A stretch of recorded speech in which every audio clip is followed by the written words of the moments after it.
একজন বিশ্ববিখ্যাত ডাকাতের সর্দার কিভাবে তওবা করে বিশ্ববিখ্যাত আল্লাহর ওলি হয়ে গেল।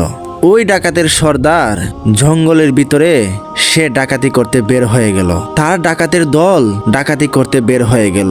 সে জঙ্গলের ভিতরে জায়নামাজ বিছিয়ে জায়নামাজের উপর ধ্যানমুক্ত অবস্থায় বসে আছে। ওই জঙ্গলের ভিতরে একজন ব্যক্তি তার আত্মীয়র বাড়িতে যেতেছে। যেতে যেতে অনেক রাত হয়ে গেল। এখন কি করবে সে তো জানে এই জঙ্গলের ভিতরে ডাকাত আছে। ওই ব্যক্তি যেতে যেতে দেখে ওই ডাকাত সে ধ্যানমুক্ত অবস্থায় বসে আছে। ওই জঙ্গলের ব্যক্তি মনে করলো ওই ব্যক্তি মনে হয় আল্লাহওয়ালা, কারণ তার টুপি দাড়ি পাঞ্জাবি সবই আছে। এতটুকু বিশ্বাস করে ওই ব্যক্তি ডাকাতের পাশে গেল। সে কিন্তু জানে না সে যে একজন ডাকাত। সে ভাবছে সে মনে হয় একজন আল্লাহর ওলি, তাই ওনার কাছে গেল। গিয়ে বলল, হে আল্লাহর ওলি, আপনি মনে হয় একজন ভালো মানুষ, তাই আমার কাছে কিছু গয়না এবং টাকা আছে, আপনার কাছে রেখে দেন। কারণ এই জঙ্গলের ভিতরে ডাকাত দল আছে, তারা যদি আমাকে পায় এগুলা নিয়ে যাবে। আপনার কাছে রাখলে তারা এগুলা নিবে না, তাই আপনার কাছে টাকাটাই সবচাইতে নিরাপদ। উনি বললেন, আমার জায়নামাজের নিচে তুমি এগুলা রেখে দাও। ওই লোকটি তার জায়নামাজের নিচে এগুলা রেখে দিল। সারা রাত চলে গেল।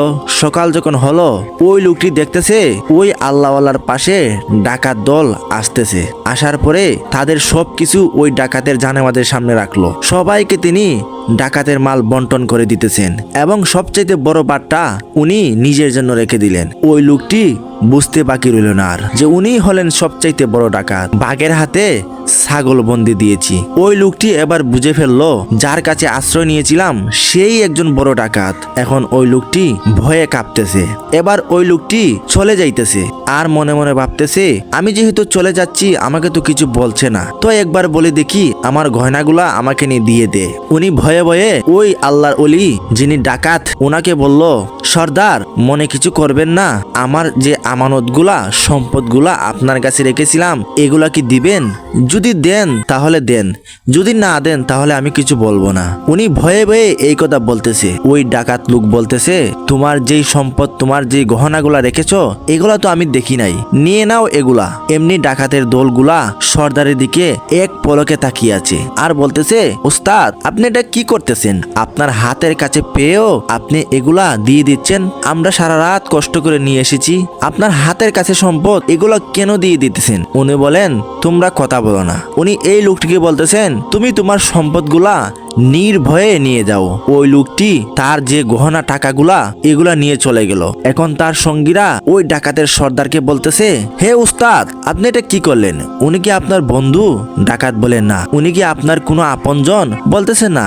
তাহলে আপনি কেন ওনাকে ওনার গহনাগুলা এবং টাকাগুলা দিয়ে দিলেন? এটা বুঝলাম না। আপনি না পারলে আমাদেরকে বলেন, আমরা ওর কাছ থেকে এগুলা রেখে দিই। উনি বলতেছেন, না, এটা কখনো হবে না। ওই লোকটা বিপদে পড়ে আমার সামনে এসেছে এবং ওই লোকটা মনে করেছে আমি ডাকাত নয়, আমি একজন আল্লাহওয়ালা, আমার গায়ে টুপি পাঞ্জাবি দাঁড়িয়ে আছে। সে এগুলা দেখে আমার কাছে তার গহনাগুলা এবং টাকাগুলা রেখেছে।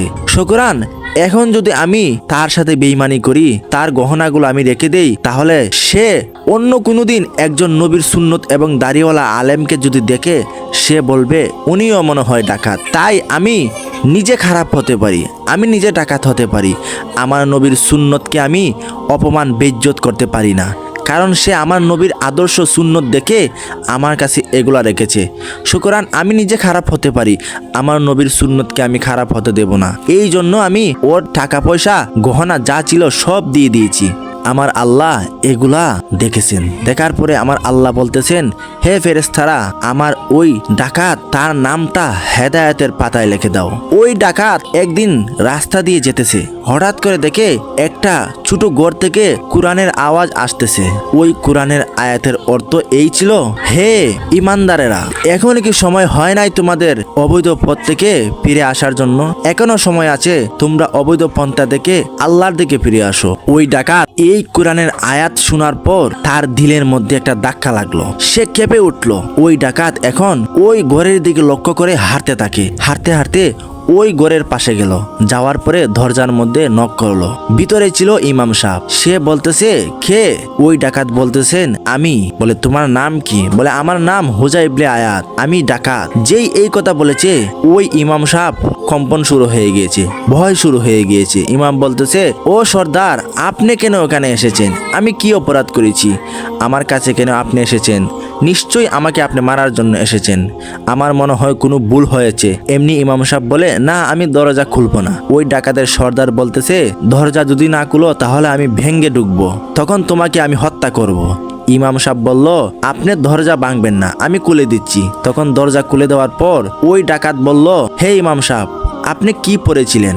আবার তেলাওয়াতটা করেন। ইমাম সাহেব বলতেছে, মনে হয় আমার ভুল হয়েছে, এই জন্য আমাকে কিছু বলবে। ইমাম সাহেব ভয়ে ভয়ে পড়তে শুরু করলো আর ডাকাতের হাতের দিকে তাকাচ্ছে। ডাকাতনি আমাকে মেরে ফেলে। ভয়ে ভয়ে আবার ওই কোরআনের আয়াতটা পড়তেছে, হে ইমানদারেরা, এখনো কি সময় হয় না তোমাদের অবৈধ পন্থা থেকে ফিরে আসো? এখনো কি সময় হয় নাই তোমাদের চুরি এবং ডাকাতি পথ থেকে ফিরে আসো? এইভাবে যখন বলতেছে, ওই ইমাম সাহেব তাকায় দেখে ডাকাতের চোখ দিয়ে পানির নহর বের হচ্ছে। ডাকাত অজুরে কান্না করতেছে আর বলতেছে, হে ইমাম সাহেব, এতদিন ভুল করেছি, এখন আমাকে আপনি তওবা করান। আমি আর জীবনে ডাকাতি করব না। আজ থেকে তওবা করলাম, আমি আর কোনোদিন ডাকাতি করব না। শেষে বিশ্ববিখ্যাত ডাকাতের সর্দার থেকে বিশ্ববিখ্যাত আল্লাহর ওলি হয়ে গিয়েছে।